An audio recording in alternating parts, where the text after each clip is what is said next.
13%. That's not a lottery. That's not crypto. That is not a friend's tip at a dinner table. That is what happened when I stopped trusting the bank with my money and started understanding how money actually moves.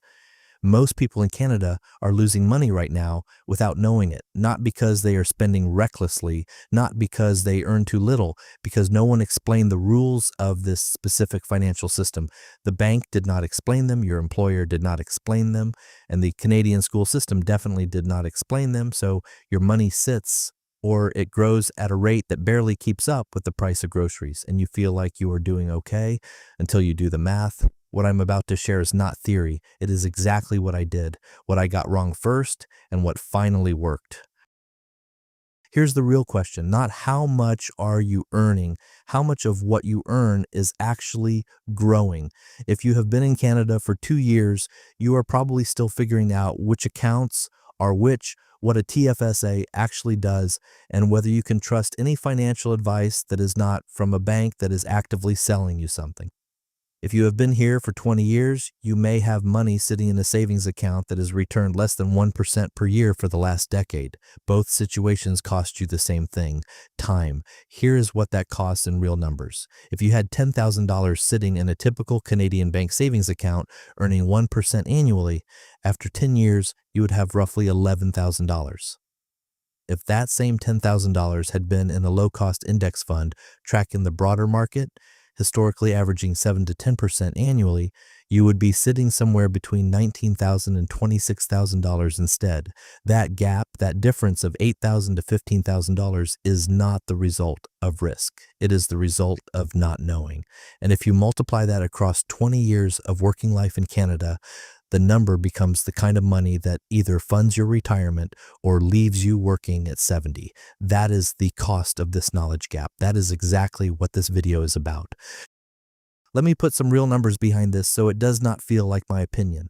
A 2023 report from the Financial Consumer Agency of Canada found that nearly half of Canadians do not have a financial plan, and many do not fully understand how investment fees affect their long-term returns. Think about that. Half, not half of newcomers, half of everyone. That means people who were born here, who grew up here, who have had decades to figure this out, are still in the dark. So if you arrived in Canada and felt like you were behind, you were not behind.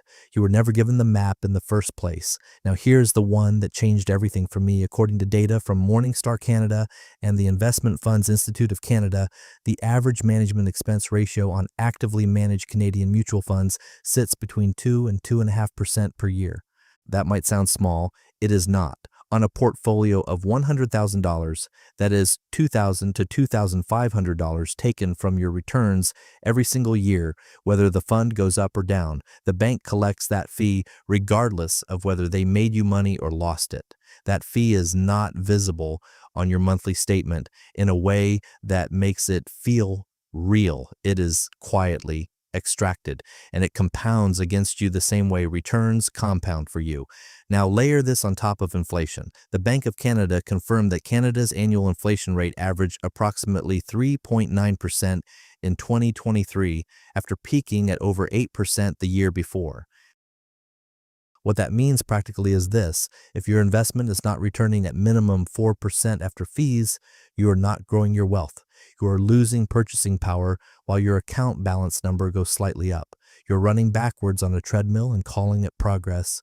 And finally, as of 2024, the Canada Revenue Agency confirms that the cumulative TFSA contribution room for someone who has been eligible since the account launched in 2009 is $95,000. That is $95,000 you can invest, grow, and withdraw completely tax-free. That is one of the most powerful wealth-building tools available in any developed country, and most people in Canada are not using it to its full potential. Some are not using it at all. These are not abstract numbers. These are the exact mechanics that determined whether my first year investing ended with a 13% gain or a 2% savings account return that barely existed. Let me tell you exactly what I did and exactly what I got wrong first. Before I put a single dollar into anything, I spent real time studying. I've talked about this in previous videos. I did not invest out of excitement. I invested after I understood what I was stepping into. That discipline mattered more than I can explain. But here is what I did not expect. When I first looked at investing through my bank, the fees stopped me cold. The management expense ratios on the mutual funds they were recommending were eating into returns in a way that made the math feel backwards. I started digging, and that digging pulled me into a search I did not plan for, looking for an investment vehicle with low fees and consistent historical growth. That search led me to index-based ETFs, exchange-traded funds that track the broader market with fees that are a fraction of what the banks charge. I was not comfortable immediately. I kept reading, kept running numbers, kept asking hard questions of the research. I entered the market in July. Now, here's where timing played a role, and I want to be honest about this because pretending luck did not exist would be dishonest. I entered during a period of broader market uncertainty tied to the U.S. election cycle. Almost everything was down, and when the new administration took office, markets climbed.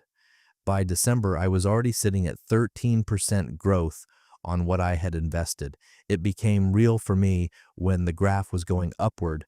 By the end of that year, the average return was 13%. That was beating inflation. That was beating what any savings account in Canada had offered me.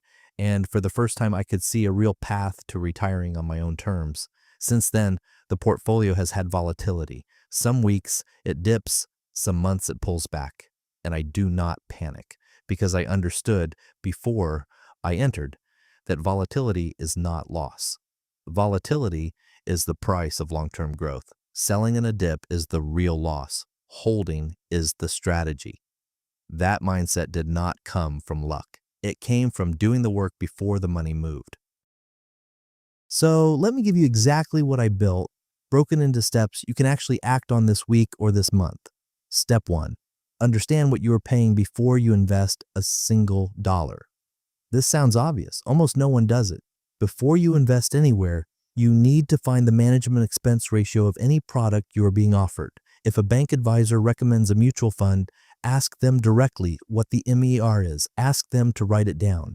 If it is above 1%, that should prompt a serious question about whether a lower cost alternative exists. The alternative in Canada that most people in this audience have not been told about is the index ETF. You can buy these through a brokerage account in Canada. Options that are widely used and broadly discussed in the Canadian investing community include platforms like Questrade, which charges no commission on ETF purchases, or Wealthsimple Trade, which has a straightforward interface for people who are new to this.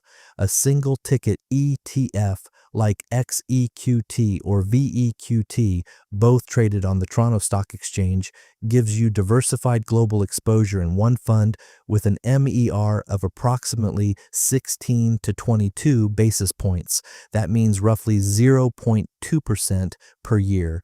Compare that to 2.2% from a bank mutual fund. On $100,000 over 20 years, that fee difference alone compounds into a gap of tens of thousands of dollars in your favor. The conversation you can have with your bank advisor starts this way. You simply say, I want to understand exactly what fees I am paying on this product, and I want to see a comparison of what a low-cost index ETF alternative would look like over 20 years at the same return rate. If they cannot have that conversation with you clearly, that tells you something important. Step 2.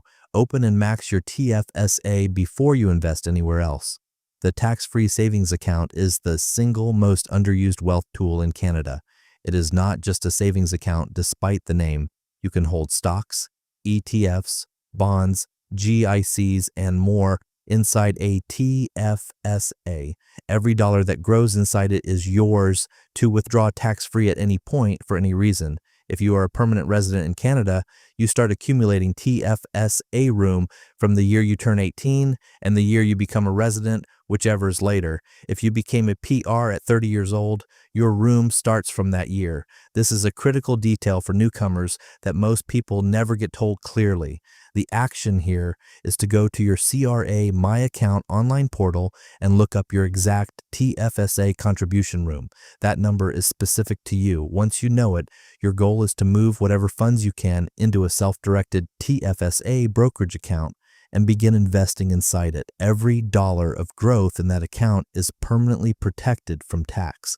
If you have $10,000 to invest and you put it in a taxable account instead of your TFSA and it grows to $17,000 over 7 years, you owe capital gains tax on that $7,000 when you withdraw.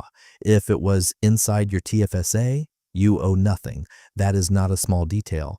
That is thousands of dollars across a lifetime of investing. Step 3, stop waiting for the perfect moment to enter the market. This is the one that keeps the most people in Canada frozen. They watch the news, they see volatility, they wait for things to calm down, and while they wait, the market moves without them. I got fortunate with timing in my first year. I will say that plainly. Markets were down when I entered and recovered sharply, but I want to be clear about something. I did not plan that timing. I entered because I had done my research and I was ready. The timing was a bonus, not a strategy. The research is consistent on this point across decades of data. Time in the market, meaning the number of years your money is invested in compounding, outperforms trying to time the entry point in almost every long-term study. Missing even the 10 best days in the market over a 20-year period can cut your total return roughly in half. What this means practically is that if you are waiting for the right moment is when your TFSA is open, your fees are low, and you have money you do not need in the next 5 years. That is the entry condition, not a specific headline, not a specific index number. The action here is called dollar cost averaging.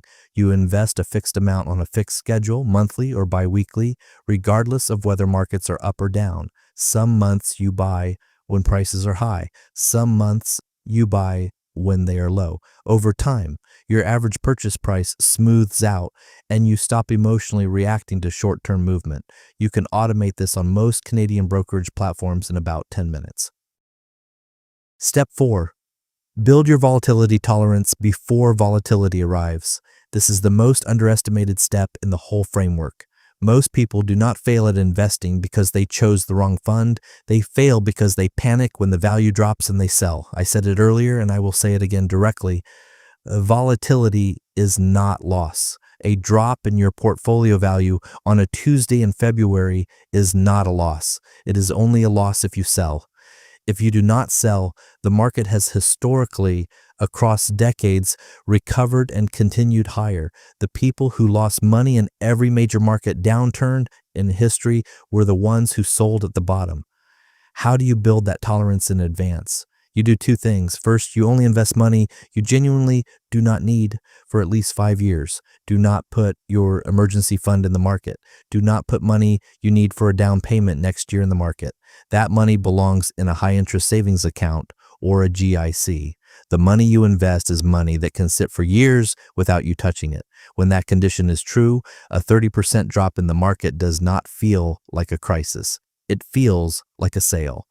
Second, you write down your plan before you invest. Physically write it or type it. Write why you are investing, what your target timeline is, and a sentence that says specifically, if the market drops 30%, my action will be to continue my scheduled contributions and not sell. When a real downturn comes, that document is what you read instead of the news. Step 5, track your actual return against inflation, not against zero. This is a mental shift that most people never make. If your investment returned 4% this year and inflation was 3.9%, you made almost nothing in real terms. You kept up, you did not fall behind, but you did not build wealth. The benchmark that matters is not zero. It is not your savings account rate. It is the inflation rate plus something meaningful above it. My 13% return in year 1 meant roughly 9% of real growth above inflation. That is real. That is the number that matters. How do you track this? Once a year, At the same time every year, you look at your total portfolio value and compare it to what you put in. You calculate the percentage return. Then you look up the Bank of Canada's reported annual inflation rate for that same year. You subtract inflation from your return. What is left is your real gain. That is the number you write down and carry forward. If that number is negative for 2 or 3 years in a row, your strategy needs a review. If it is consistently positive, you stay the course and you increase your contributions when you can. That is the whole discipline. It is not glamorous, it is consistent. The difference between someone who builds wealth in Canada and someone who does not is almost never income. It is whether they understood how the system works before they handed it their money. The system rewards order, and most people set it up completely backward.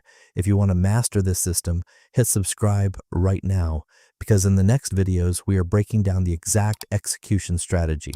First, why choosing ETFs over everything else is the ultimate structural advantage for your first Canadian investment. And second, how to trigger the snowball effect to conquer your first $10,000. The knowledge is here. The accounts exist. The tools are available. Subscribe, and let's build it.